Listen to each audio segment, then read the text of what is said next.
Hey guys, welcome to Jerry Lowlife interviews here on YouTube. I appreciate you guys coming to check out my videos and your support and all the love. So this is an awesome video that I did that was on May 27th with Michael James Minard. He's an awesome independent filmmaker, a recording engineer, and also a musician. It was super awesome, and I want to give a big shout out to him again. Thank you so much for taking your time out of the day to come and hang out with me and everyone else. If you guys love videos like this, come check it out live. You can ask questions live over on Facebook at 7 p.m. Central Standard Time every Friday. So go like the page, help me out, get those algorithms going on Facebook for Jerry Lowlife interviews. I would be much appreciated. Thank you, and thank you again. So anyways, without further ado, let's jump into the video. What was one of the things that got you started all? You know, what did you do first, I guess, is the better question. Were you into film first? Were you into music first? Were you into like recording? What was one of the first things you started doing? If I had to be honest with myself, I'd probably say I was into film first. I just didn't know it at the time. Mm-hmm. So I was one of those little kids that grew up in a town of 850 people, and I would run around with like my parents' VHS video camera and run around, make stupid videos with my friends, just being completely idiotic. So I think that part of filmmaking was always there. I don't necessarily know if when I was like 12 or 13 doing these things, if you'd have told me, hey, you're going to be a filmmaker one day, I would believe you. But so those roots were always there, but mostly everything kind of comes from music. Mm-hmm. So, like I said, being from a town of 850 people, I really wanted to play in a band. And that's hard to alone to do in a bigger city. It's even harder to do if you're in a small town of 850 people, probably 500 of which are over the age of 65. So I didn't really have very much, very much pickings there. But the thing was, so like what I started doing was, I had like a Boss 8-track recorder, and I started trying to teach myself how to write songs. And like, if ever had any of those recordings, which I don't, um, I would Mm-hmm. probably I would probably die if I ever heard them again because the cringe would be so bad. But I just started writing my own music because I wanted to be a vocalist. And I should clarify too, by people who don't know my background, I wanted to be a metal vocalist. So I wanted to scream in a band. Very hard to do in the middle of Iowa in a town of 850 people. So my plan was, and this is going to date me a little bit, was I'm going to write my own music. I'm going to put them up on MySpace, and then I'm going to try to get people interested in playing with me. And that worked somehow because the songs I were writing was completely garbage, but I did find a vocalist position. And I'm skipping a few of my starter bands to kind of get to where my career kind of picked up. Okay. But I basically auditioned for this band, and I became their vocalist, and they were at least big in my area. Um, so they had a pretty big following in like the Waterloo, Cedar Falls area. A lot of people knew who they were.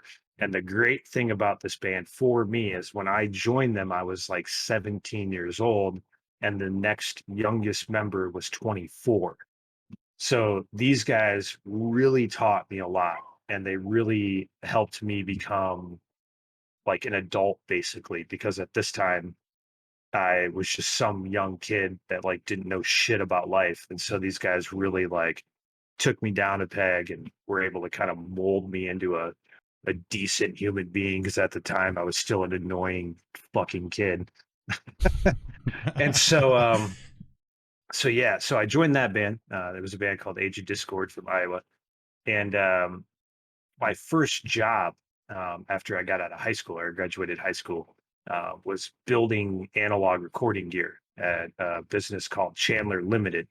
Um, Okay. Little shout out to Chandler Limited. They make all the analog recording gear for Abbey Road Studios. Like they're a big deal in the analog like industry. Right. So that's kind of where they make their money.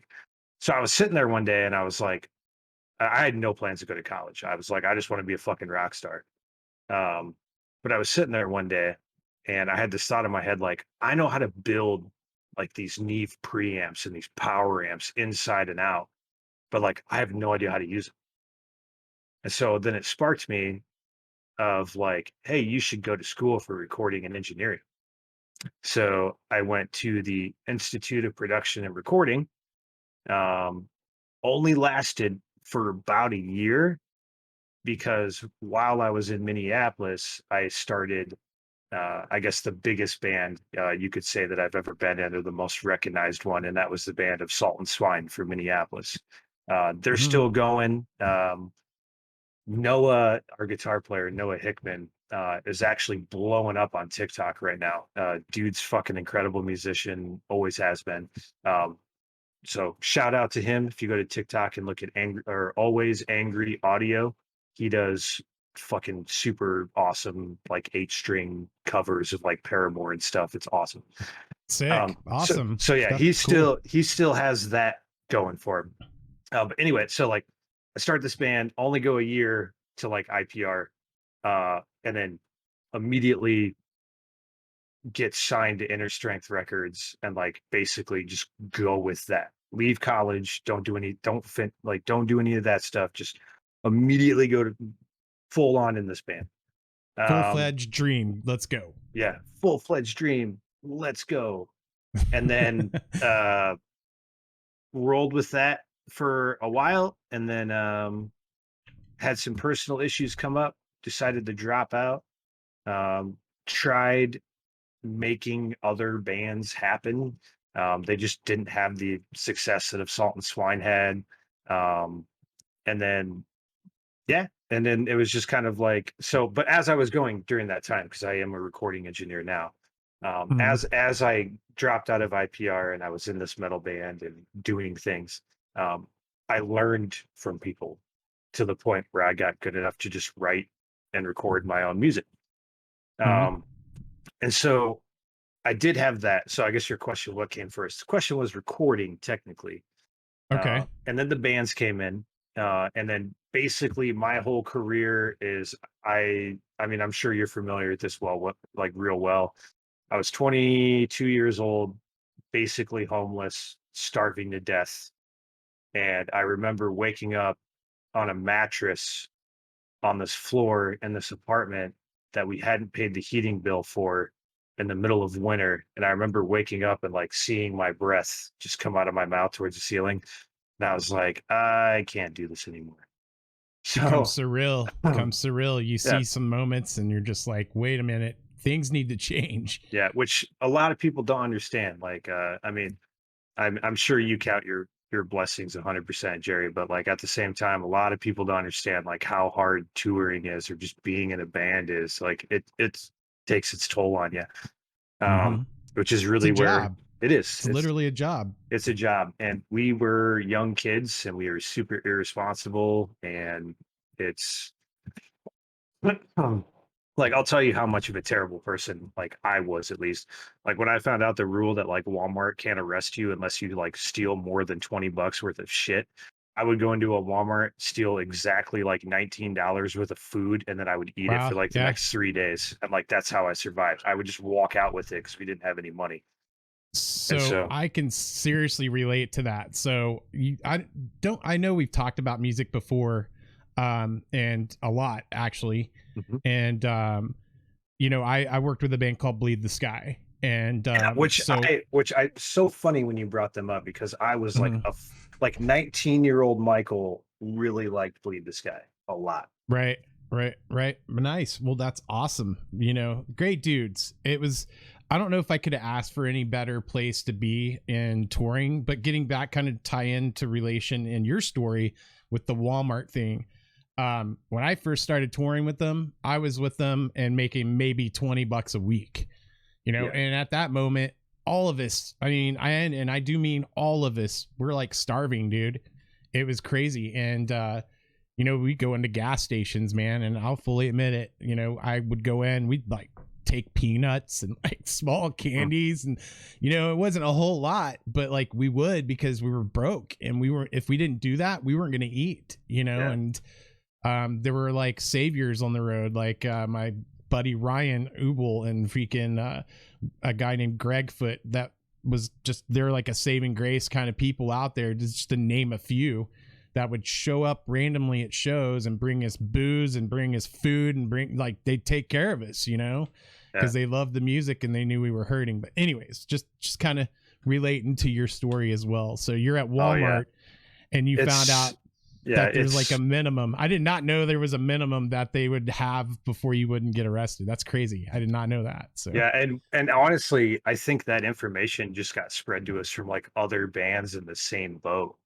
Like, because I mean, I've toured with several bands, so like some of the tour stories I get confused with like different bands, and then like I'll talk to the people I was in the bands with, and they were like, "Ah, that must have been when you were in that band," because like we didn't have that happen. I'll be like, "Ah, whatever."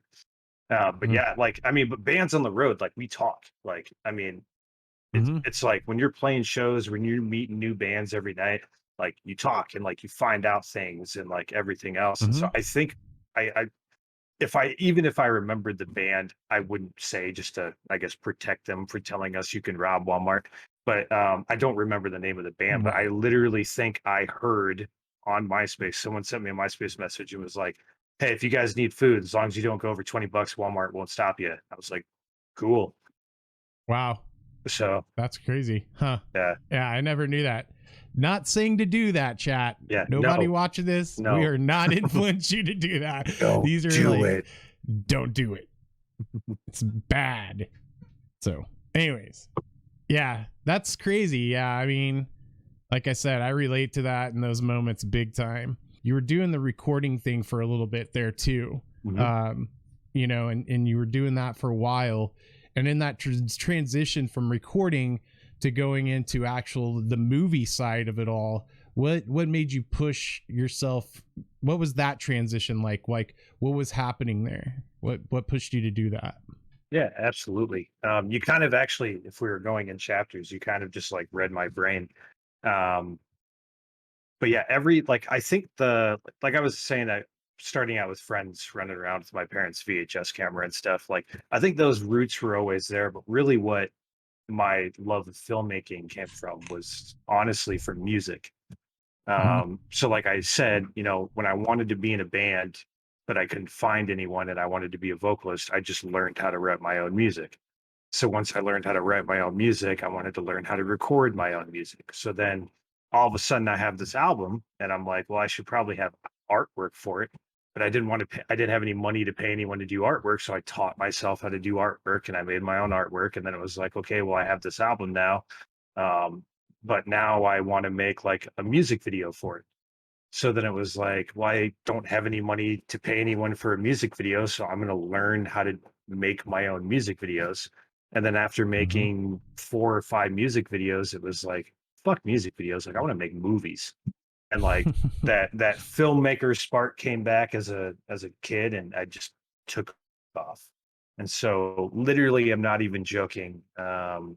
About a week from today, I will be directing my first feature length film. And so Wow. yeah. So like Congrats, man. That's over awesome. over 30 people involved, like cast and crew, multiple locations. Like if I turned my camera like that way, you would just Mhm. see this couch full of like props. Um, Wow. and maybe at some point, depending on where the stream goes, I bought $1 million in fake money, and it looks legit, and it makes me feel like a complete fucking baller, even though none of it is real. That's so awesome, man. Right on. That's cool. Heck Yeah. yeah. So lots of fake blood, lots of guns, and yeah, it's very like Quentin Tarantino esque.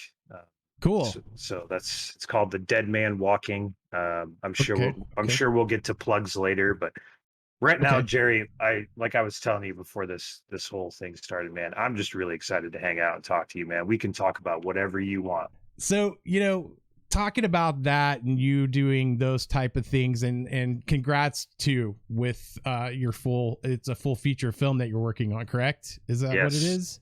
Yeah, it That is so cool. should clock in between like hour 45, 2 hours, somewhere in there. So Okay, nice. I remember you telling me there were some like short films you did, I think, if I'm thinking right, that you did, and you've won like a few awards in different countries as well, correct? Is that right? yeah. So I think I'm up to like 5 short films. Short films are basically categorized as like 30 minutes or less. Um, Okay. I like doing them because, like, if I'm not doing something creative, I'm losing my fucking mind. I just like can't sit still, and I'm just like, I got to do something. Um, so I've made I like, can relate to that. yeah, I mean, same thing when I was like really focused on music. Like, if I wasn't writing something or like recording something, it was just like you just feel like a complete waste of space, basically. Right. So yeah, so I've done like 5 short films. They're only all but one of them are actually in the film festivals right now. One is actually out; it's released. Um, it's called Hollow Walls, and Mm-hmm. we ended up winning around 27 awards just for that film. That one was really cool because we actually uh, we actually won in Tokyo for the Tokyo International Film Festival during the same time as the Olympics. So I like to joke around and say that I took home gold from Tokyo. Um, so That's yeah, awesome. If you could go back and give your 18-year-old self one piece of advice, what would it be? don't be a fucking asshole. Okay. Like Okay. That's good advice. I'm not even joking. Like I was a total fucking piece of shit when I was 18 years old. Really? And I don't mean that like most people mean it. Like, oh, I was dumb. Like, oh, I was naive. Not only that, I was young and naive, but I was a fucking dick because like I was like, I'm gonna be a fucking rock star.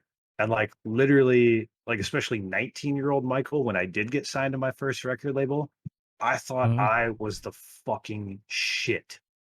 Like, so even after all those lessons I had in high school from those older guys that like really brought me under their wing, as soon as I got signed to that fucking record label, all that fucking information went right out the window, and I acted like the biggest fucking dick on the planet.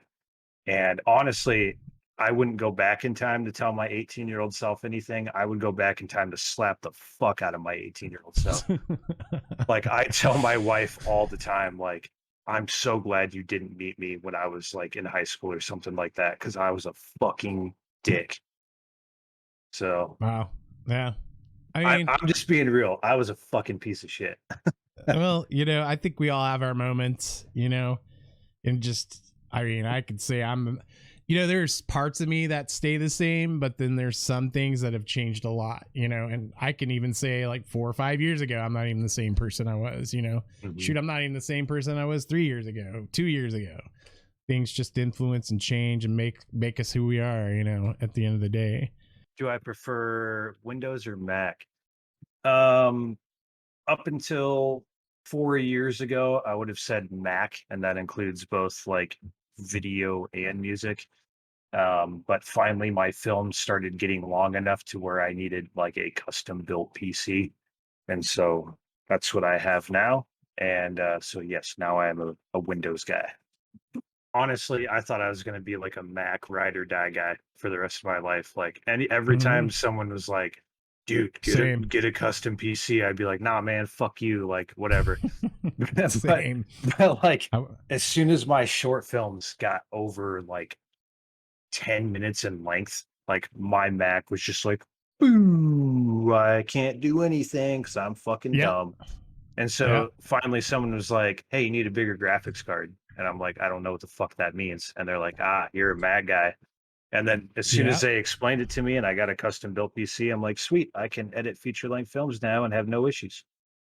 What are some like were there like people or anyone around you, or maybe someone you probably never even met, that was the most influential people in your life? Like, did they, and like, how did they impact you? Was there anyone that was super influential that kind of helped you along, like influenced you to do these type of things? Like, as far as like, or was as a man, like just whatever is being a man, Mhm. um, not which, like I said, I did slack in. 18 and 19-year-old Michael were not good people. But as far as like just carrying yourself like a man and being a man, my Mhm. dad always laid those values in me. He was in Right on. Vietnam. I also ultimately ended up serving when I was 23, um, which we can get into after this if you want. Right. But Well, thank you for your service, by the way. yeah, no problem. But Uh, so it's kind of like one of those things where like just overall like I mean my dad was like old school, it was like don't ask for favors, fucking Same. pull up your boots, hit the street, do things yourself, don't be a fucking piece of shit. Yep. So like that kind of had like an effect on me quite a bit. But like overall, this is kind of all encompassing, and this one you might even find weird. My love for metal music really comes from my sister. Oh, Um, okay. yeah. So when I was about, I think I was like 12. How old are you when you're like in seventh grade?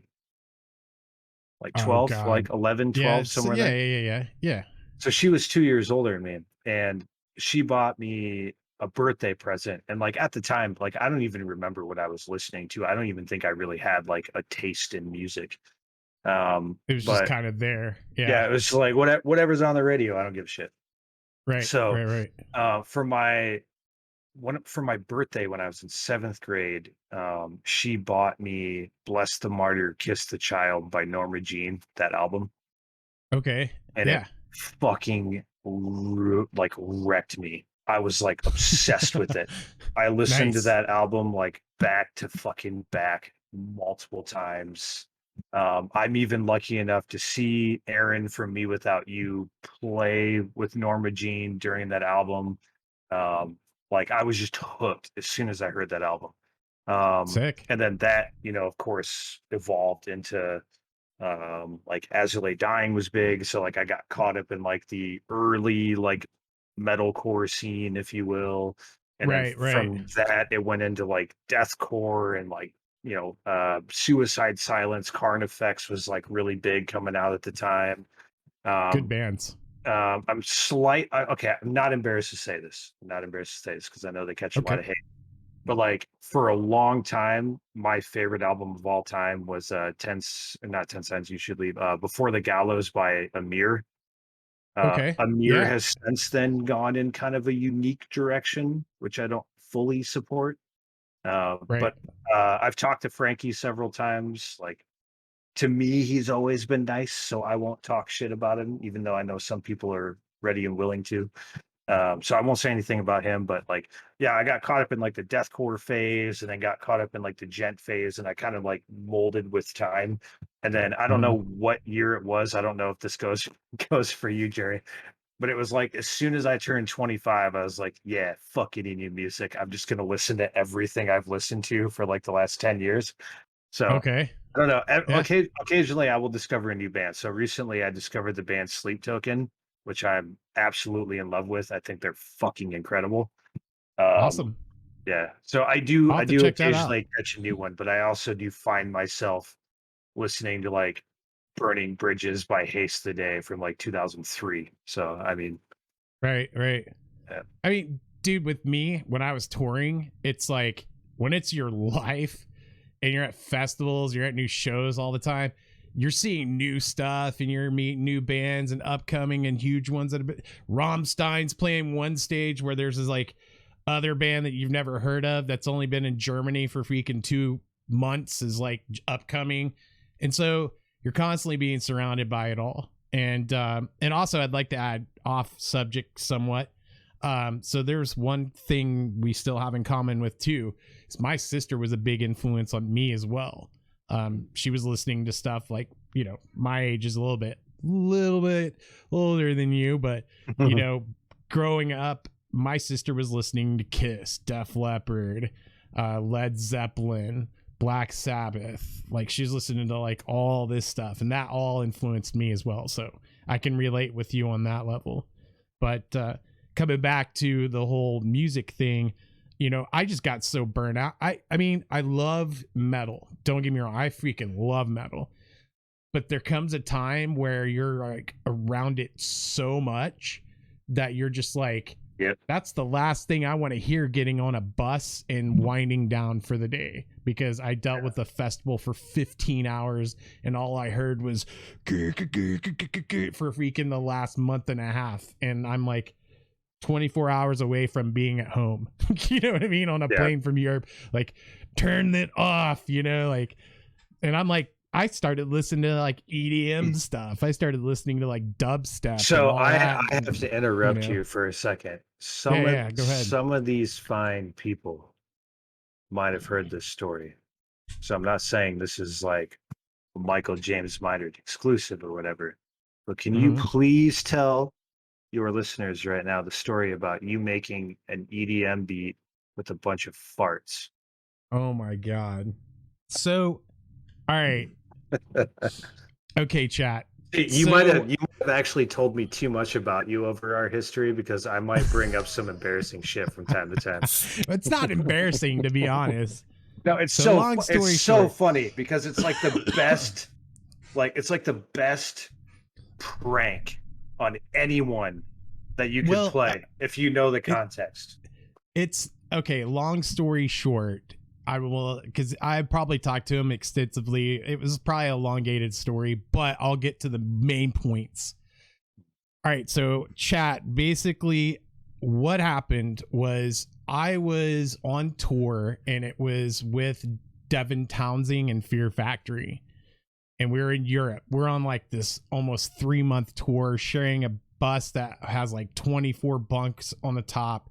And it was a double-decker bus. So it was a huge bus, and it could accommodate both bands, the crew, everything. So close quarters. So at that time, I started doing dubstep stuff, and I was just like, man, I want to bring something that's easy for me to bring around. So I brought my own MacBook. I had a MacBook Pro and had like my external hard drive, and I had like, it's actually this keyboard right here. This exact keyboard there it was is on the tour with me. So, and which is controlling all this audio right now that you guys are hearing. But anyways, I took that with me and I was walking around. I think I was in Belgium. I can't remember the name of the venue. And this whole time I was like doing this, but I was like outside the bus. We're in this like huge garage and it's full of nothing but like, you would love this place, dude. They had like all these different freaking like props and all kinds of stuff because it was like an actual theater in Belgium, but we were using it for a metal show that night. And so I'm sitting out there and I'm like fixing to just let the hugest fart I've ever had.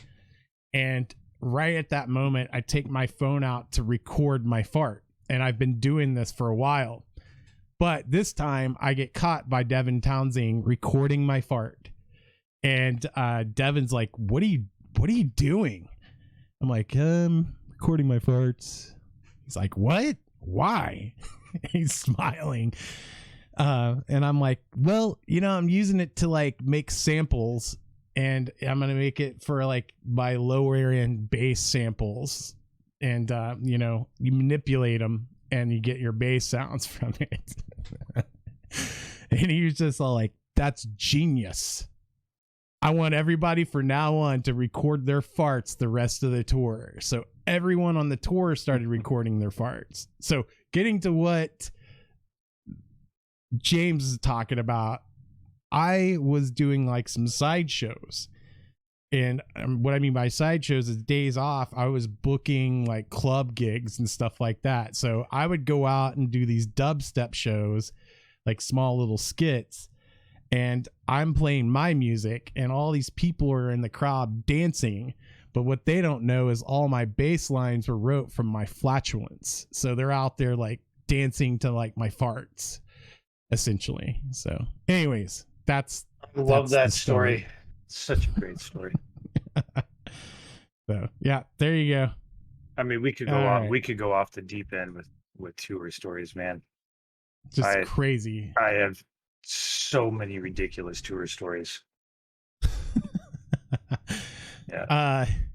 Well, okay. So what was one of your I guess I'm sure you have many just like me, but if you were to pick one out that was maybe a crazy story, one that was the most memorable, maybe it was a good story.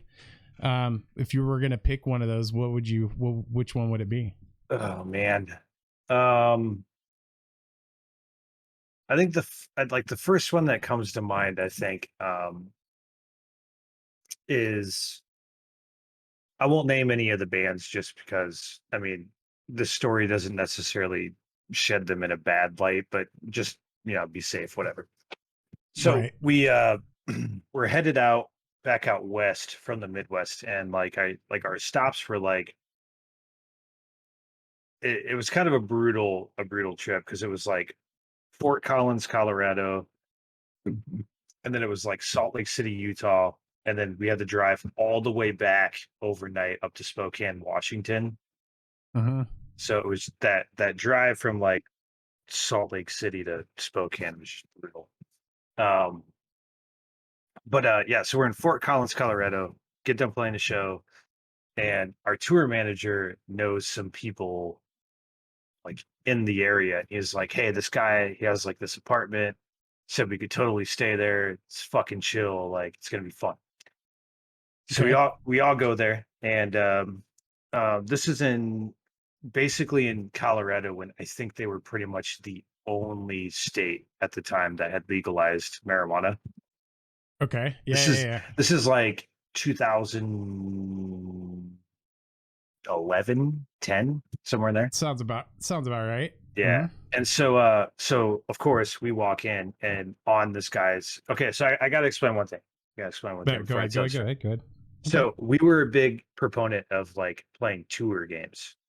And like I don't know if you guys did this, but like it was like every single different tour we did, we always did different games for that tour. So this For is this the example that you're gonna bring up? Is what you guys did? yes. So Okay. Okay. so we played shenanigans, right? Okay. And this how this game works is if I'm gonna bring K9 into it just because I can, because I still see he's in the chat.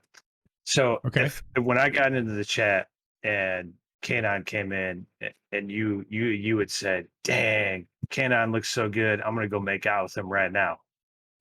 Either and then I said shenanigans. Either you would have to make out with K9, or if you don't, I get to slap you on your bare ass as hard as I can. Wow. Now there goes a reverse to this too, because if you and K9 did make out, then you would get to slap me on my ass as hard as you can because I'm the one that called shenanigans. So Gotcha. those are Okay. I see those how this works. yes, those are the rules of the game. Now that I put that in perspective, I'll bring you back up to where I was in the story. Okay. So we walk into the apartment. The guy that owns this apartment is like these big, like half-gallon, like jars, like mason jars. Um, Okay. for what to me, because I was pretty naive at the time, I will be honest, when it came to like marijuana, it just looked like motor oil, like new motor oil. So I didn't know exactly what it was. Okay. And the vocalist of the band that was headlining the tour like walked in ahead of me, and he goes, "Oh my god, is that what I think it is?" And the dude is like, "Yeah, it's THC oil." And he's like, "Dude, I could take like 7 shots of this right now." And I was like, "Shenanigans." And so if you know anything about marijuana, THC oil, in order to make like THC butter, it's basically pure THC. Right. So 7 shots, I don't actually know how many like milligrams, or I guess in this Ugh, case milliliters that would be. But dude, I have no all I'm idea going what to that would be. say is this dude tapped out after like 3 shots because we had already been Oh, drinking. So this dude tapped out ultimately. after like 3 shots. Completely understandable now that my knowledge has been expanded upon in the other 17 years since then. Oh my Um, God, dude. so he's like, I can't do it. Go ahead and fucking hit me. I'm so stoned. I'm not going to feel anything anyway. So I get like a running start through this apartment and I hit him so fucking hard that like I actually hurt my own hand. And so for the rest of the tour, this guy had like a perfect outline like of my hand on his ass cheek for like the rest of the tour.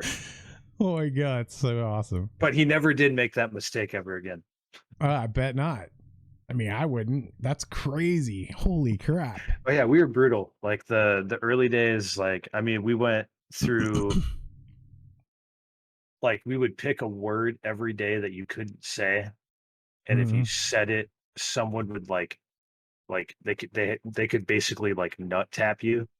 Like Right, right, right. so like you would pick the word like, hey, today we can't say music. So then you would be like, oh, the song I was listening to, it was really cool. Um like you basically have to explain it different ways, or like you can't be like, hey, before we go on stage and like the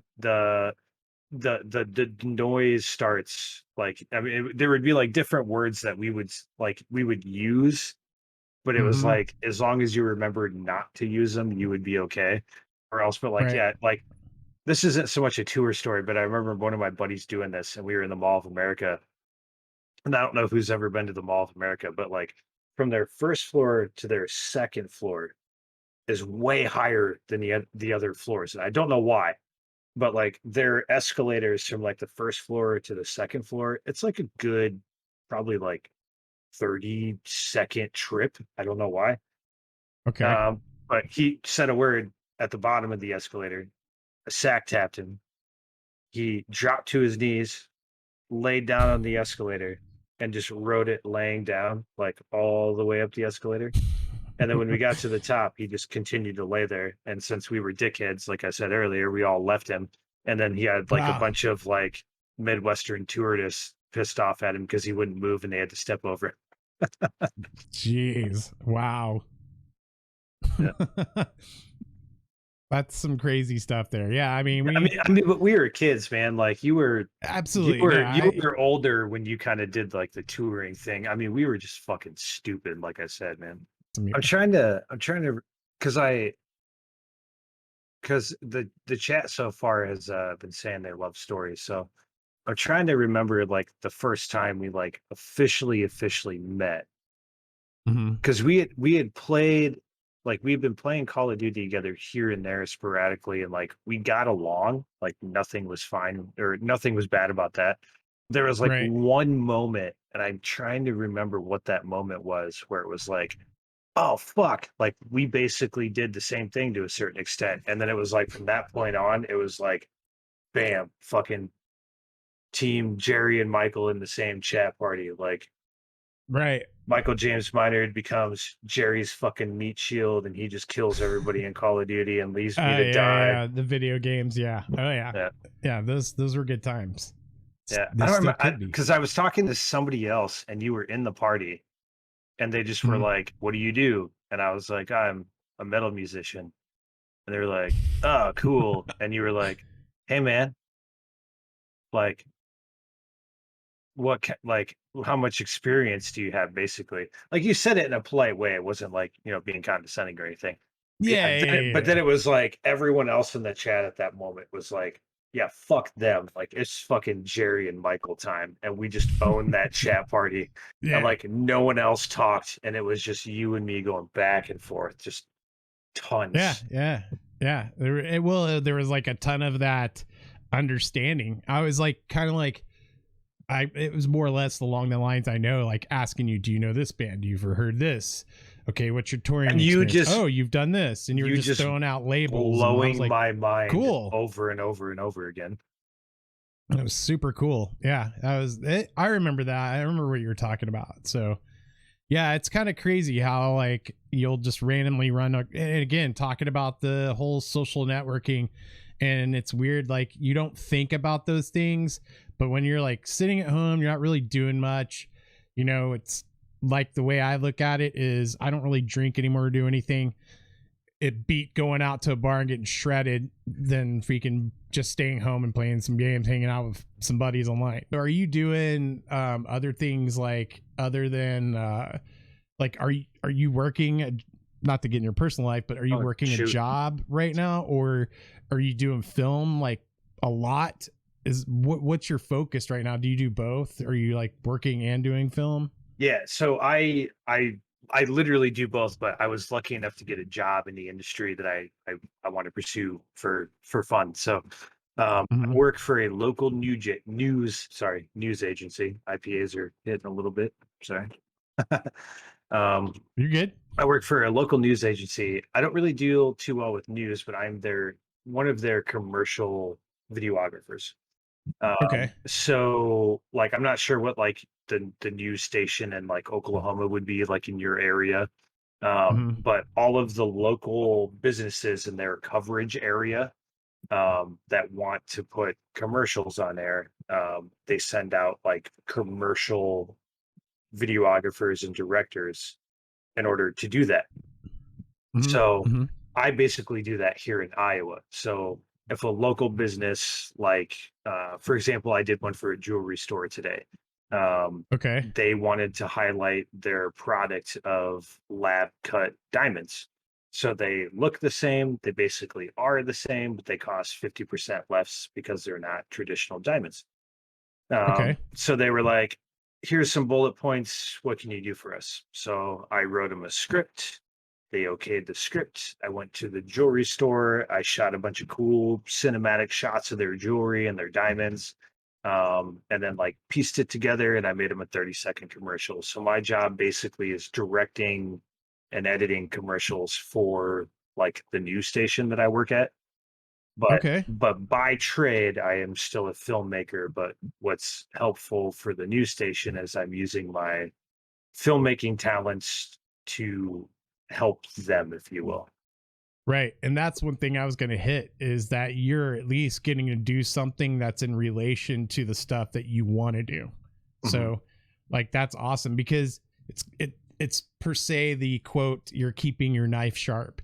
You're like basically working on your own trade on a whole different level, you know, but it's keeping your wits, you're keeping it going. Like so that's awesome, dude. That's really cool. And I'm so glad to like hear that you're doing that. I did go to film school. Mm-hmm.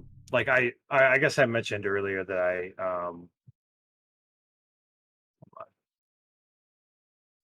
we will get to Yeah, it, I was can like, I? yeah, Actually I was saying that too. I'll bring it up now. Um Okay. so so I think I had said I was 23 when I kind of left the industry music wise originally. I guess if you weren't there, K9, you might not understand. Basically, from like the age of 14 all the way up until I was 23, 100% bands, full time, all time. That's what I did. I lived and breathed music, touring shows, recording, touring shows, starve to death, drink to death, eat, repeat. That's what I did. Um, and then when I was 23, like 22, 23, I moved back home. My parents had divorced that same year. And so it was just my father and I in the same house. So at the age of like 22, 23, it was um, like, what the fuck are you doing with yourself? Like, you're like, at the time, I will say what I mean when I say this in here in a sec. At the time, as a grown man, I felt it was like, why the fuck are you back home living with your parents after you just had this life that like not too many people experience? Like, how did you leave a town of 850 people, go travel across the country, meet all these amazing people, do all these amazing things, and now at the age of 23, you're back in the same fucking town? Like, how the fuck did that happen? So a lot of like internal depression, anger, everything else set in. And then for some reason, I just remembered like my dad was in Vietnam. My grandpa fought both the Germans and the Japanese in World War II. long line of military heritage kind of thing. So it was like, fuck, fuck it, I'm going to join the army. So at the time, what I did was I actually wanted to join the Marines. Walked into the Marine office and said, "Hey, I want to join." They asked me a bunch of series of questions, and then they got down to, "Do you have any tattoos?" And I was like, "Yes, lots of them." And they were like, "Yeah, you can fuck off. We don't like tattoos in the Marine Corps." So I was like, "That's weird." So I walked out of their office and walked right into the Army office, and I said, "Do you guys like tattoos?" And they were like, "Yeah, we don't give a shit." So they I didn't know just, that. yeah, I guess they've maybe changed things since then, but yeah, the Marines wouldn't let me in because I had tattoos. Wow. Um, Okay. so I walked right into the Army office, and they were like, "Yeah, we don't give a fuck. We like tattoos. We're cool." So I joined the Army, and at the same time, being the fucking stupid, dumbass man that I was like, "Well, I want to do shit in the Army. I don't want to just be like a cook or some shit. Like I want to kill people. Full Metal Jacket, whatever, right?" So Right. I ended up joining as a 19 Delta, which is a cavalry scout. It's a small, small team reconnaissance forces in the Army. That's what I did. Did that basically until 2017. Um, and after 3 knee surgeries and finding out that I'm not going to be allowed to be in the Army anymore, I got out because I couldn't do my job anymore. Um, and had my GI Bill, which was like the greatest thing that ever happened to me because it was like, wait, hold on, like I have free education now, like I can do whatever I want. And so I started playing music um, when I first got out. And the last band I was ever in, which was also the second band that I got signed to a record label out of, was called Ruptured. And it was very, I'm not going to lie, it's kind of embarrassing, but I'll just admit it to you, Jeremy. Or sorry, Jerry. Um, You're good. it was my attempt at like selling out. It was like, okay, deathcore music doesn't sell. If I'm going to give it one last shot to make music, I might as well make something sellable. So my band Ruptured, for those of you that want to look it up, it sounds like a perfect mix between like Breaking Benjamin and Korn. It was just my way of kind of selling out, if you will. There ain't Um, nothing wrong with that, though, to be no, honest. no. So I started a band. I wrote the album when I was still in the Army. Finished it like the last week I was in the Army. Moved back home, found a band to learn and play my music. We were together for like a year and a half, and then some uh, stuff happened basically that shouldn't have happened. And yeah, part of the reason why I won't bring it up is one, I'm kind of slightly still angry about it, so I don't want to talk about it in that hateful aspect because I might say some shit I don't mean. And Right. then two, it's not that big of a deal anymore, honestly. Um, Okay. but yeah, so I that was the last band that I was ever in. We got signed to a label out of somewhere in Philadelphia, if I remember.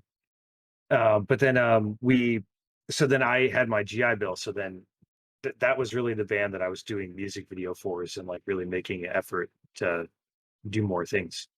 It was going back to, because I remember the conversation I had those guys. It was going back to it to what Jerry said earlier in the podcast. Um, a lot of guys think that like once you get signed, you don't have to work anymore. And that's the exact opposite. Like when you get signed, your workload doubles. Like Yep. for You're those in young, debt. for those young kids out there that think, oh, as soon as I get signed and like I make it, like it's fine. No, like you fucking work your ass off because then it is really like a job because like Yeah. you went from being your own boss to like signing on with someone who is legit your fucking boss. And Yep. if you're not doing what they want you to do, your career is not going to be pretty. So I, being signed twice, had to explain to the rest of my band, like, no, this is just where the work starts. Like, this is when you have to start doing stuff. Um, So that was Yep. a fun conversation. Half of them got it, half of them didn't. Half of the ones that didn't are part of the sole reason why we're no longer a band. However, the one album that we did release through Rock Syndicate Records, I'm very proud of. I legit wrote that album 100% by myself, minus the vocals, because I didn't sing in this band. I did guitar. So I'm very proud of the instrumentals. But anyways, so long story short, I made 3 or 4 music videos when I was in that band, and that's what sparked my love for film. So when Okay. I had this GI Bill, I was like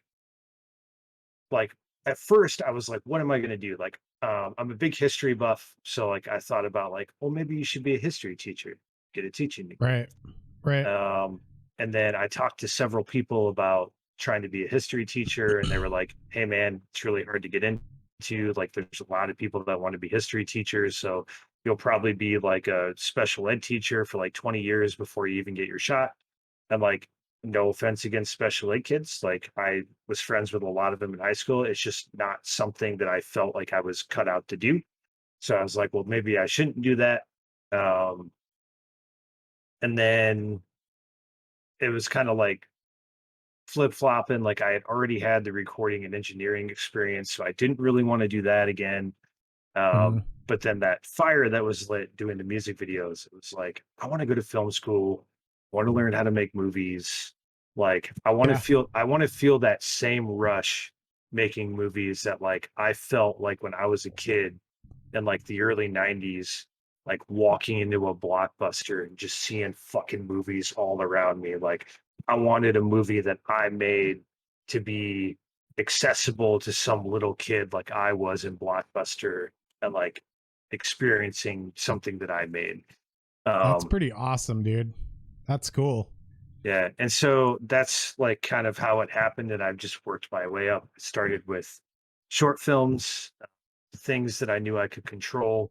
Like, um, a lot of my short films are like one location, very minimal cast, because like Mhm. as a filmmaker, this might be going a little bit beyond some of you. Like, some early filmmakers will try to write scripts for like these multi-million-dollar Hollywood budgets, and it's like, okay, but you're not a multi-million Hollywood like company. Like, you don't have the money to Right. do that.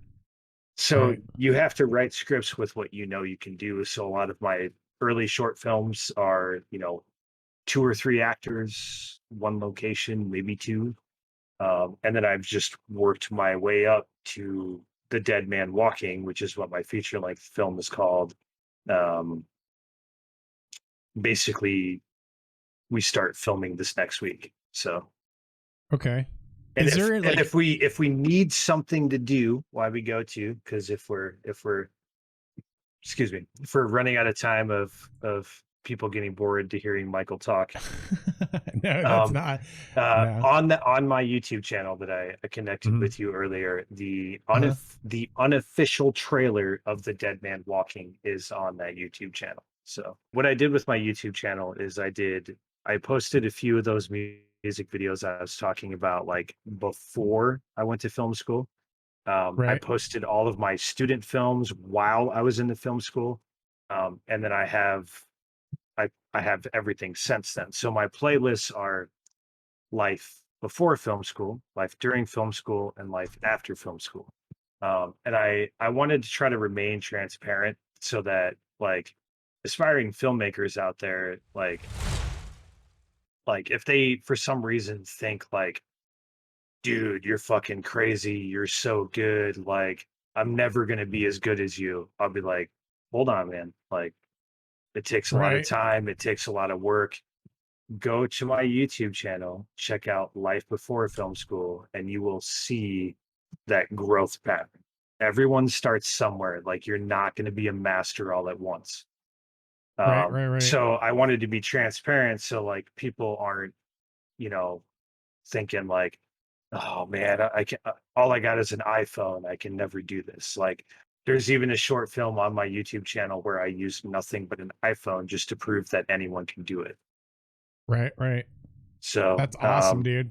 yeah, I'm all about like I'm very similar to you, Jerry. Like, I feel like we were talking about earlier is you're like, I really want to help people. I really want to connect people. Like, Mm-hmm. I want people to see what other people are doing. I want people to discover each other. And like, I'm very much the same way. You're more so like, you're kind of all circumferencing with me, I think, kind of being the first filmmaker, at least for like this season. Right. Most majority of your guests have been like musicians, which is, you know, cool or whatever. I mean, Yeah, yeah, yeah, yeah. you can see my seven string behind me. Like, I mean, she's still Right. beautiful. I still love her, um, Absolutely. but I mean, at the same time, film is what I do, and so I'm trying to do that with film. Like when I first started film school, it was like I want to make movies. I want to do all this crazy shit, and it was like I would watch somebody that was better than me, and I would just immediately get discouraged and be like, "Fuck, maybe I made the wrong choice. Like I'm not supposed to do this." And then it's like, no, like everyone starts somewhere. Like what my like I was saying in my first short length film that ended up winning over like 27 awards. Um, when Super I cool. when I put that into film festivals, I had no idea what was going to happen. Like Right. I was halfway expecting to just get countless emails telling me like, "Hey, we watched your film. It was okay, but we didn't select it." And it was like the very first festival that I submitted it to, which was the Montreal Independent Film Festival. Like we won. And That is I was like, holy fuck. Like I was in shock. wow. Like I didn't believe it because I was like I just got out of film school. It was like the second project I ever made at like a professional level. And Right, so right, like right. when I got that email and it was like, hey, you won the Montreal Independent Film Festival. We're gonna have someone reach out to you this week because you're gonna be featured in like the Montreal Independent Film magazine. I was like, Holy, what? Like that is I amazing. didn't believe it. Like I was like, no way. Wow. And then it was like it literally felt like a dream because then it was like a week later, like we won in Chicago, and then a week after that we won in Paris, and then a week after that we won in like Italy, and then a week after that we won in Wow. like Tokyo, and it just kept going and it just snowballed. And I was like, holy fuck, like maybe I do have what it takes. And then it was like ever since then, every film that we've put in film festivals has been like a multi-award winning film. And so Nice. I think all in all, I totaled it the other day because someone asked me. I think I'm right around like 46 to 47 awards total. Holy crap. That is amazing, dude. Good for you, man. Congrats. Yeah. That is awesome. Yeah. It's, I mean, there's a lot of crippling self doubt, though. It's not like all, Yeah, um, yeah, yeah, yeah, yeah. it's And not I'm just, sure. yeah, it's hard to explain. Like, I'm not saying like, so don't get me, I'm like, I'm sure no one thinks this. It's like, I'm not saying that because I'm like, hey, I'm the shit. Check me out. I'm saying that is in like everyone starts somewhere and like Hmm. there's it goes in like any trade. Like for me as a filmmaker, it was like there's so many times I wanted to give up. Like there were so many times where I was like, I made another mistake. I'm gonna be 28 years old now, married and like not have a fucking job. Like so much like crippling self-doubt. But it's like at the end of the day, it's like if you just put your head down and you Hmm. remember the reason why you do what you do is because you love it, which in my case, I love making films. Like you're gonna at some point get some recognition for it. And like that's what I did. And Right. now I'm hooked. Now it's like a drug. Like I'm It's nonstop. So and not to interrupt with that, but it's kind of an influential story that I have for myself. And this it's a short story kind of explanation. And I'm sure a lot of people can relate to it. But the way I look at it is there comes a point in life, and I look at it as the music world because that's what I professionally did for a while, is a lot of bands are good. And there's a lot of good musicians out there, and there's a lot of good bands that you'll never hear, that are just amazing. But there comes a point, there's a threshold, and that threshold is like a big cavern in the middle of the road. And you got to believe that there's a road or a path there that you can walk on air and get across to the other side. Because if you don't, you're never going to make it. And most of those people that come to that challenge, there's that small challenge, whether it be, okay, they come to the realization that there's other people that are going to give up their entire lives. They're not going to work a regular job. They're not going to do anything. All they're going to do is just write music or make films, or they're just going to give up their entire time to do something, you know, where you think that you have enough time to write something and put it out there and it's going to get you somewhere. Someone else is doing triple that, quadruple that for the same time. Or basically where I'm getting to, there's always that competition out there. And the only way you're going to get past that is to know that you're willing to give up all of those things, you know? And that's what I had to do, eating peanuts and stuff out. I mean, resorting to stealing stuff out of stores. I mean, that's not what any of us want to do, but we have to survive. And it came to that point because if you're not doing it, someone else is, you know what I mean? Mm-hmm. And it's just a threshold that you got to keep in your mind. If you get after it and you do something and you put your mind to it hard enough and you work hard enough on it, sky's the limit, man. Anyone can do it. Yeah. But that's your story right there is kind of just make sure that way. You're doing it for the right reasons. Like, exactly. That's important too. Don't sacrifice everything you have, because there's a lot of film, like it's especially unique in film, and it might be that way in bands. There's a lot of people, especially in the music industry and the film industry, like their film is not, or their dream is not to be a filmmaker. Their dream is to be famous. Yeah, exactly. That's well stated. Exactly. And it goes from being in a band or playing music. Like, if your dream is just to be famous, fuck off. Yeah. Like, your heart's not in it for the right reasons. Exactly. The only reason, like what Jeremy, or sorry, I keep saying Jeremy, but you keep calling me James too, so we're tight. Yeah. Sorry. You just keep calling me by my middle name, which is fine. What Jerry was saying is, and what I'm saying is, like, don't stop. Like, absolutely do not give up. Get out there and do it, whatever your dream may be, but make sure also at the same time you're doing it for the right reasons. Like, if you don't absolutely love playing music, then as soon as, what Jerry said, you start stealing bags of peanuts and stuff at a gas station, like, if that bothers you, you're never going to make it. But at the end of the day, you have to play music and you have to do those things because you love it. Same thing with filmmaking. Like, if you're just in it to get rich quick or try to be famous, you're never going to cut it. Because, for example, I've eaten so much humble pie like the last 6 months of my career, is because now that I've established these standards for myself, like, hey, he's a multi-award winning filmmaker, he's doing this. I get put in stiffer competitions, and I get put against other filmmakers at my level. And I very quickly found out, once again, that I am not as good as I think I am. And so, like, if a lot of filmmakers found that out, some of them might quit. They might give up. Like, well, if I'm not going to get famous out of this, then there's no reason for me to do it. But it's like, I'm not in it to get famous. I've said this on many podcasts multiple times in multiple interviews. Like, my goal as a filmmaker is just to be a full-time filmmaker. That's what I want to do. I don't want to work for a news company. I don't want to do any of that stuff. I just want to make films full-time, or even like TV series. So I'm okay with, like, being that guy that, like, say you watch a film on Netflix and you were like, oh, that's really cool, who did that?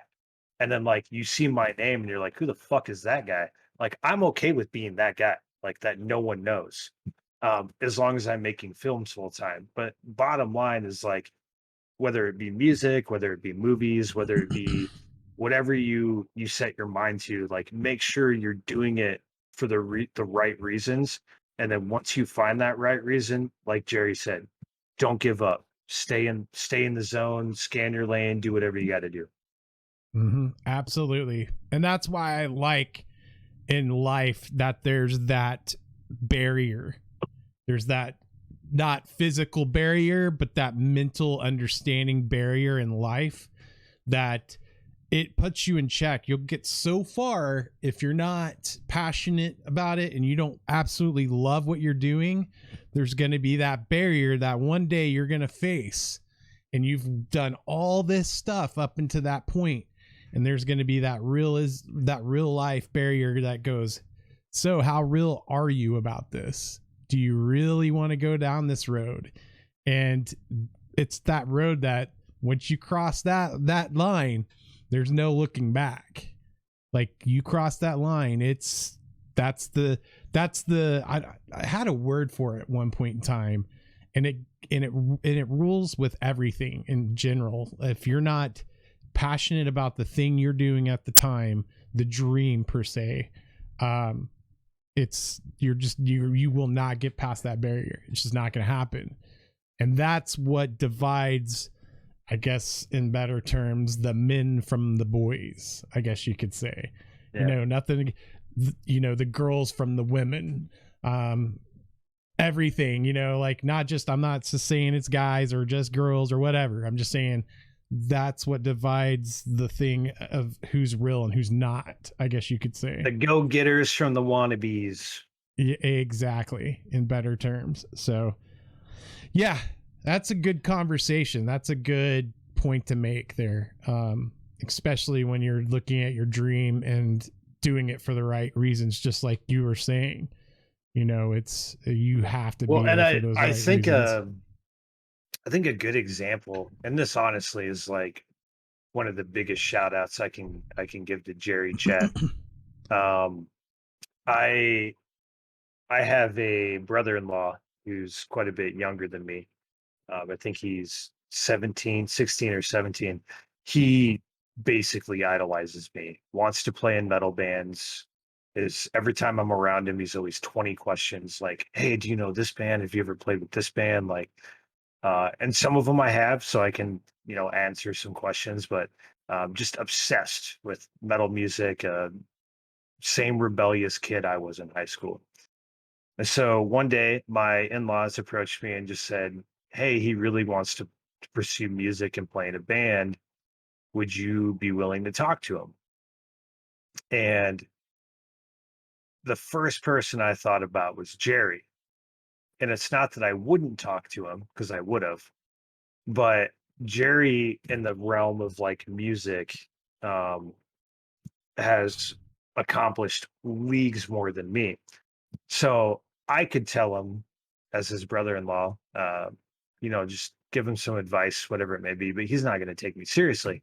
But when you tell him, hey, you have the drum tech from Fear Factor talking to you on the phone, he's going to be a lot more able to listen. And one of my favorite things about just Jerry and being his friend is like his heart is so big for people. And he talked to my brother-in-law for a good half hour, 45 minutes, an hour. I don't even know. After I handed him the phone, Jerry, I'd kind of just walked away and let you do your thing. But I remember that day, actually, and I appreciate the kind words. Thank you. Yeah. He really helped me out a lot. And it wasn't like I didn't want to talk to my own brother-in-law about it, because I could have, but it's like, when you have someone like Jerry who's worked with so many fantastic bands that I knew my brother-in-law all looked up to, I was like, he's going to listen to Jeremy why do I keep saying Jeremy? I'm mad at myself right now. You're all good, dude. It's all good. He's going to listen to Jerry way more than he listens to me. And he was like beyond stoked. He was like, this guy really was with Fear Factor. I was like, yeah, absolutely, man. He's like, holy shit. So yeah, he was stoked, and Jerry took time out of his day and made my brother-in-law's day. And yeah, it was great. Absolutely, man. And that made me feel good that you saw me that way too. You're just like, and if I knew someone in the same way, if I, for instance, came across somebody that was interested in the film industry, I'd be like, oh, you're interested in film industry? Okay. Well, I know somebody you can talk to. Like, I will definitely, like, someone personally in my family or someone that I'm close to, a friend, I would definitely be like, hey, hit you up and be like, is it cool if they like hear it from you? Like, Yeah. be the same thing mutually, man. So I respect that, man. Thank you so much. I appreciate that for those kind words, man. And letting me be involved in his understanding. That was really cool. It was awesome to be a part of that. So in your opinion, what is probably the most important, I know we talked about like your thought process, what you got to have your heart in the right place, love what you're doing to get there. But I guess in other words, in your own opinion, what's the most important personality trait or strength someone would need to work in your industry to be successful in your job? Like, what do you think would be important as far as that's concerned? Let me ask you this. Mm-hmm. From where I'm at now or from where I want to be? I mean, like here, I'll give you an example. So me being a stage manager and a drum technician, you can't be hot-headed. You have to be calm, collective, because if you're running around yelling and just being, which I've experienced with people and other stage managers, and it might get things done at a certain point in time. I feel that I've accomplished more by being respectful and being calm, collected, because I would show up to a gig and make our trailer seem like it's going to be completely full of gear, which Fear Factory doesn't have a whole lot of gear. It's like a big drum kit, and they are more or less embracing technology. So they have like direct boxes and Kempers that are like no cabinets or anything. So like basically the bottom of the trailer is like hardly even full. But I'm like, dude, this is gonna be a sweaty day. It's gonna be hard as hell to get this stuff done. It's gonna be crazy. And I'm trying to come off as like an arrogant asshole almost. And then by that time I open the trailer and they don't see anything in there, I look at them and I start high-fiving them. And I'm like, dude, we're gonna have the coolest day ever. We're going to hang back. We're going to get this done so fast because there ain't nothing in here. This is going to be the best day of your life. I'm going to be your best friend by the end of the show. Like, you're going to never forget this day. It's going to be awesome. And I'm just like, yeah, like high-fiving everyone, because I'm trying to be calm, collective, and cool, regardless of being an asshole. So I guess coming back to your question, like, in your opinion, what is the most important personality trait someone should have in strength to work in your industry, in the film industry, to be successful at their job? What would you think would be the best for them to think of or be like, I guess I should say? Yeah.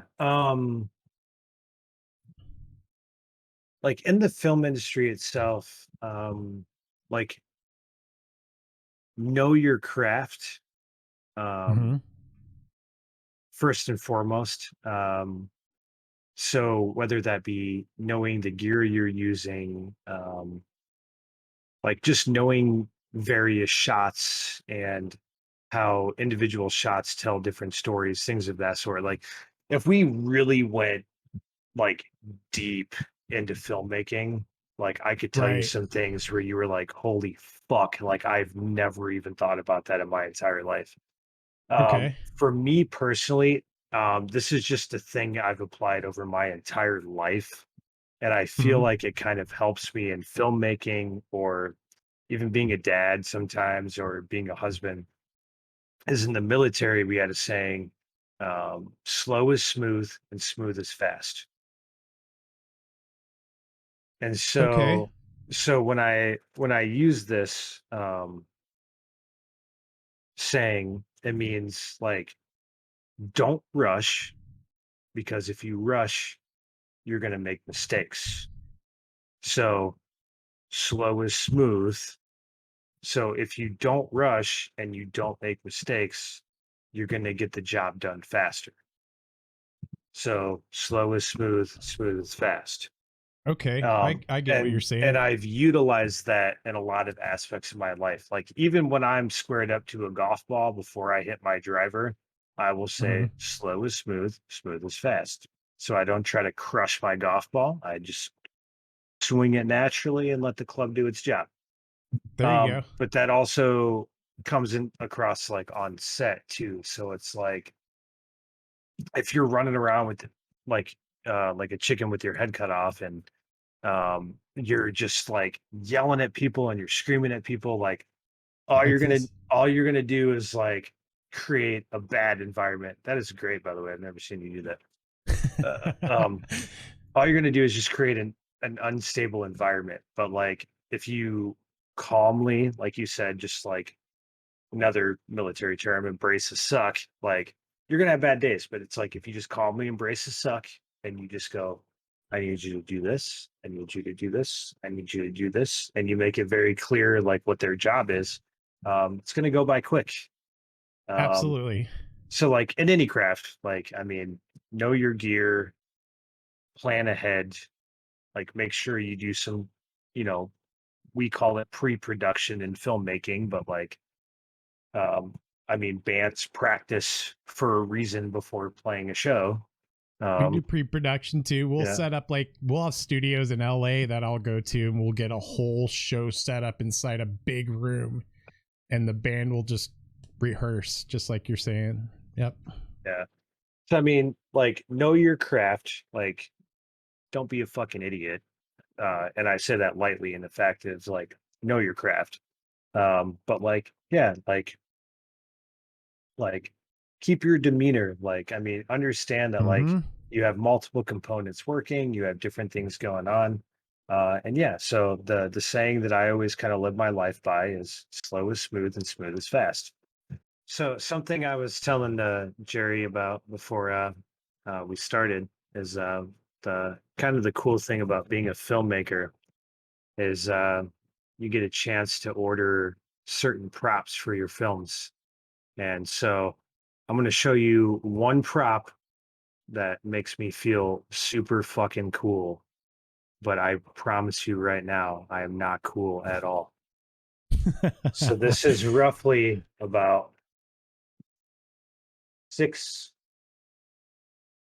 $60,000 worth of fake cash that I had to order Wow. for my newest film, and it looks legit. Like it does. Looks Dude, it does. Can you like actually flip through them?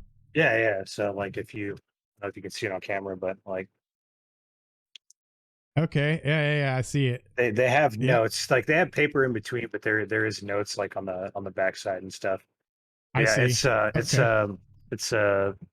it's it's pretty crazy because when you get I so this film that I'm doing, The Dead Man Walking, starts out with like a heist scene. So it's very much like I said, it's very Tarantino-esque, very Martin Scorsese, that kind of thing. And so when I was shopping for fake money, it was like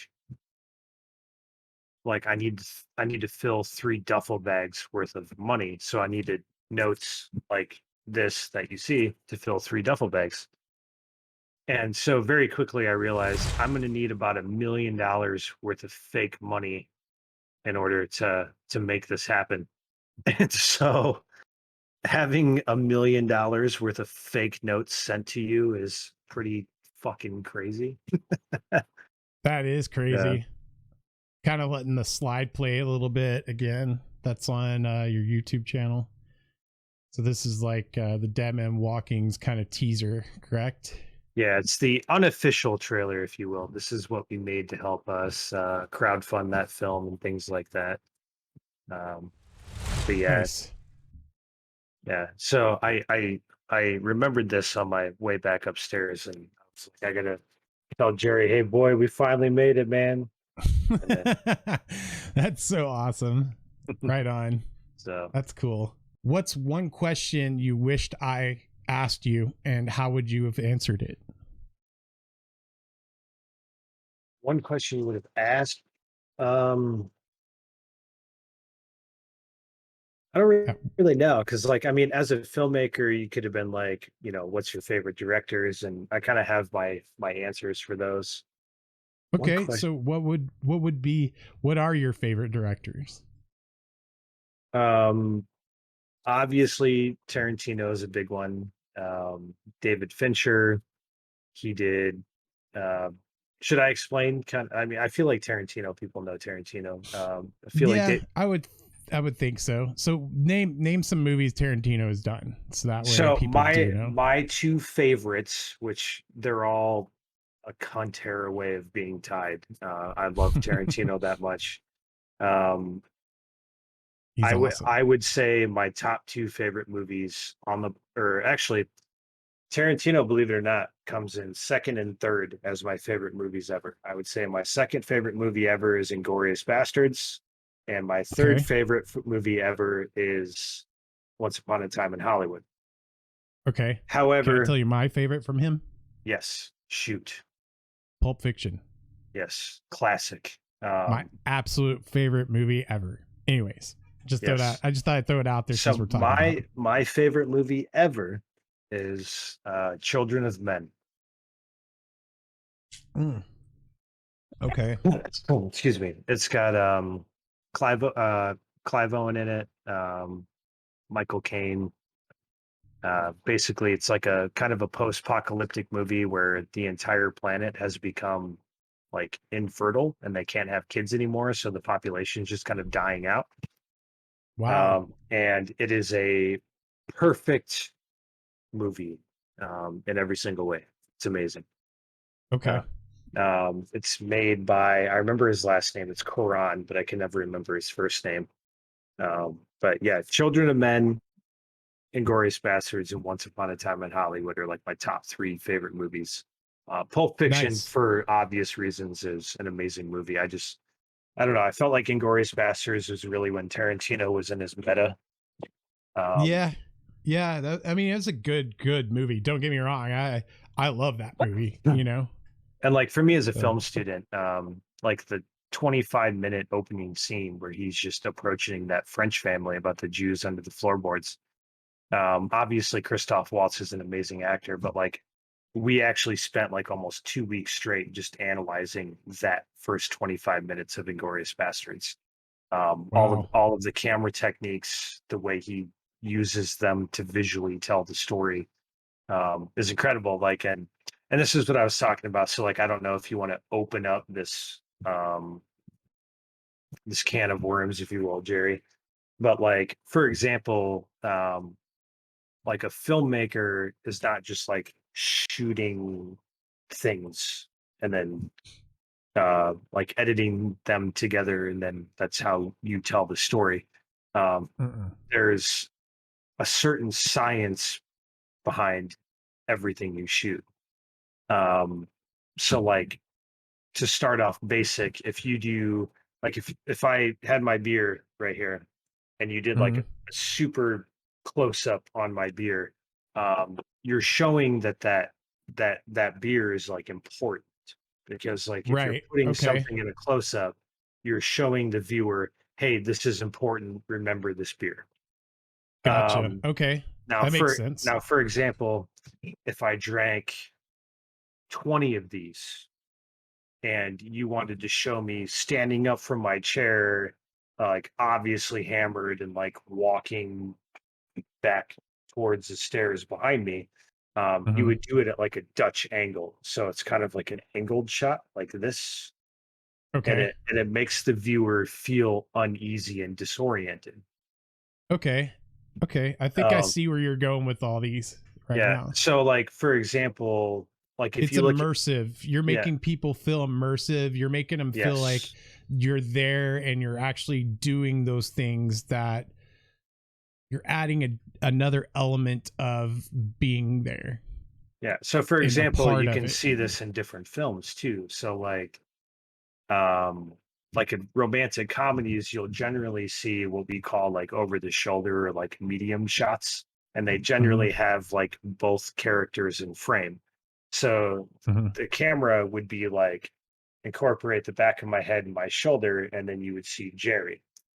Now, the reason why they do that in like romantic comedies is because everyone's getting along for the most part, and like people are um like it's a romantic comedy, so people are supposed to feel like, the lovey-dovey emotion stuff, right? So like Right. for example, um like I'll kind of explain three brief ones real quick in a scene, and I'm going to use you and me as an example. So Okay. say Jerry and I sit down at a table, right? And we're having an innocent discussion. Um, Everything's fine. So like none of us are angry, none of us are anything like that. You'll see a lot of like over the shoulder shots with both of us in the frame. If you see a wide shot, you'll see both of us sitting together in it. Everything's fine. But then all of a sudden, say Jerry and I have an argument or like a disagreement. What you'll start to see is more single shots of each of us without both of us in the frame. And what that does is it tells the viewer, oh, these guys are at odds with each other. So they're no longer in cahoots with each other. So now they're not together anymore. So you'll see shots of Jerry by himself. You'll see shots of me by myself. You'll see shots of Jerry by himself. The wide shots won't include both of us anymore. It'll just include one of us. And then say that scene, you find out the reason why we're at odds with each other is because Jerry has been plotting to kill me this entire time. So why that happens, what we call is breaking the 180 rule, which is what Tarantino does in that first opening 25 seconds. So now you Okay. find out Jerry plans to kill me. So say we started shooting the scene from, just to make things easier, say the table where Jerry and I are sat at is in the middle of a room and our camera is on the south side of the table. Now, when the viewer finds out that Jerry has been planning to kill me this entire time, you'll break the 180 rule, cross that center line, and then you'll start shooting from north side of the table. And it basically what it shows to viewers is there's been a change. There's been a drastic event that has happened, and it's affected the way the entire movie is now being seen. Mm. So there's like I said, I could go into great lengths about this, but Right, there's right, like right, right. it's all those little things that like when you watch a movie, like you kind of take for granted because you're like anyone, like it doesn't matter how knowledgeable you are. Like I treat Right. everyone the same. Like even someone with like a 30 IQ can be like, I like that movie or that movie sucks. Right, right, right, But right. like at the same time, like you might take for granted all of like the subtleties that directors actually throw in there to tell the story. But it's like when Yeah. you actually understand why those camera moves are happening, you're like, oh fuck. And then it just like Yeah. blows your mind even more. So Right, right, right. Wow, that's really cool. I'll probably be paying attention to it more now that you pointed it and out. you're So, you're probably gonna hate me, and if you watch movies with like your sister or any other family members, they're gonna hate me because you're gonna be like, oh, something's about to happen because they're doing this with the camera, and then like literally that thing will happen, and I'll be like, how the fuck did you know that? And then you'll get in trouble. So that's funny. I actually have a really funny story about Slipknot. Mhm.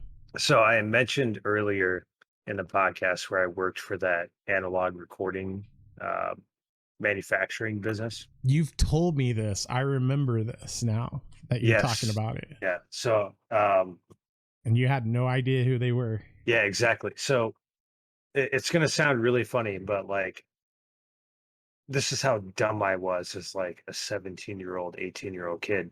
Is like we have a like a local rock station, which I'm since okay with. They've even played my own music on it. But Rock 108, when I was like a kid, it was like if you're a band on Rock 108, like you're a sellout.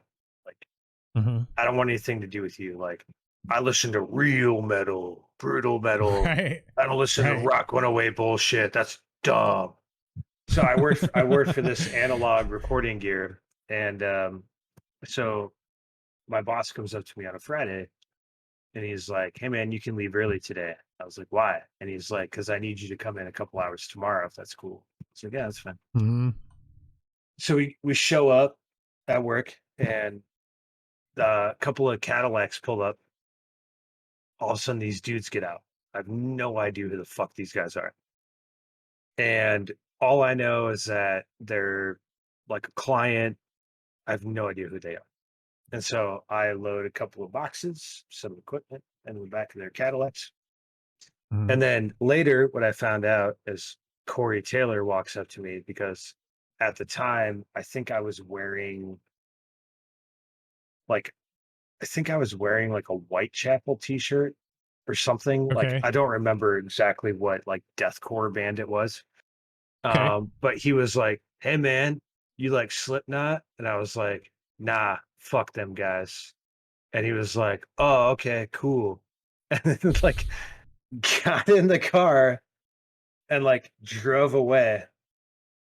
And my bass player in my band at the time, one of those older guys I told you about that like Yeah, yeah, yeah. kind of put me in check, and he was also my supervisor. He like looked at me and he's like, "Dude, you do realize that was Corey Taylor of Slipknot and they're fucking super famous." And I was like, That's so funny. "Oh fuck."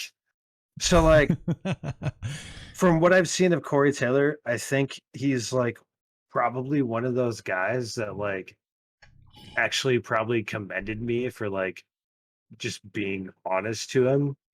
But at Yeah, the same time, absolutely. he very clearly knew that like I didn't not know that it was them. So, Right. but yeah, I just remember him like because it was like him and Clown, and it was like Sean. Yeah. no, yeah, Sean. But then I'm pretty sure it was like Gray before he passed away. Oh, Paul was there? Okay. Yeah, because this is like That real makes early. sense. This is like 2008, 2009. Paul was absolutely sweetheart, dude. He was Yeah. super cool, dude. So like they showed up and like literally I had no idea who the fuck they were. I had no idea. No idea whatsoever. Mhm, And I mhm. just remember Corey Taylor walking up to me after the fact now that I know what he looks like and who he is. But I just remember him Right. being like, "Hey man, you like metal music?" And I was like, "Yeah." And he's like, "You like Slipknot?" I was like, "Nah, fuck those guys."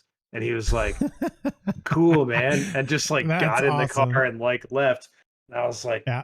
after the fact that like my manager Jeremy told me that, I was like, "Fuck." Yeah. I remember you telling me that story. I was laughing. I was all like, man, I wish I could have seen their faces. That would have been great. I think That's I awesome. like I'm pretty sure Clown was like already in the car at that point, Yeah. and it's Paul, right? Paul Gray. Paul Gray was the bass player that passed Yes, away yeah. earlier I'm on. And pretty then, sure it was him. Like Joey wasn't mhm, there. It mhm. was just those three. Um, Okay. but Makes sense. Makes sense. yeah. Because I those mean, and guys, all those guys have like I think they still have a studio in Des Moines. I'm not sure if they I would actually use it almost, because like Corey Taylor, I think lives in like Vegas or Los Angeles now. But if I remember correctly, I believe some of them still have houses in that area, but they mhm. also have houses in LA and stuff too, because Yeah, they, once again, oh, if you don't yeah, know, Slipknot is super fucking famous. yeah. And I told their fucking vocalist who could easily fucking eat me for lunch, nah, fuck them. I just want to give you a shout out, dude. Thank you so much for coming out and doing the show with me. I really appreciate you taking out your time, Michael, to do this. So, um, if you Absolutely. guys, Anytime, Jerry. You know I love you, buddy. right on, dude. Love you as well, brother. All right, guys, that's the end of the video. I appreciate you guys coming to check it out. Thank you so much for your support. I love each and every one of you guys. So if you guys love these type of videos and you'd like to see more of these, make sure that you hit that subscribe button here on YouTube. That way you guys get notifications anytime I upload a new video, which typically should be each Sunday. If you guys want to support me and interact with these live videos themselves, at 7 p.m. Central Standard Time, pretty much every Friday, I'm doing an interview with somebody in the industry of the entertainment world or arts world. I would love to have you guys over there at Jerry Lowlife Interviews on Facebook. I'll have all my socials in the description below. You guys can hit those links. Go over there, give it a follow, give it a like. That way you guys do get notified anytime I go live and post events coming up.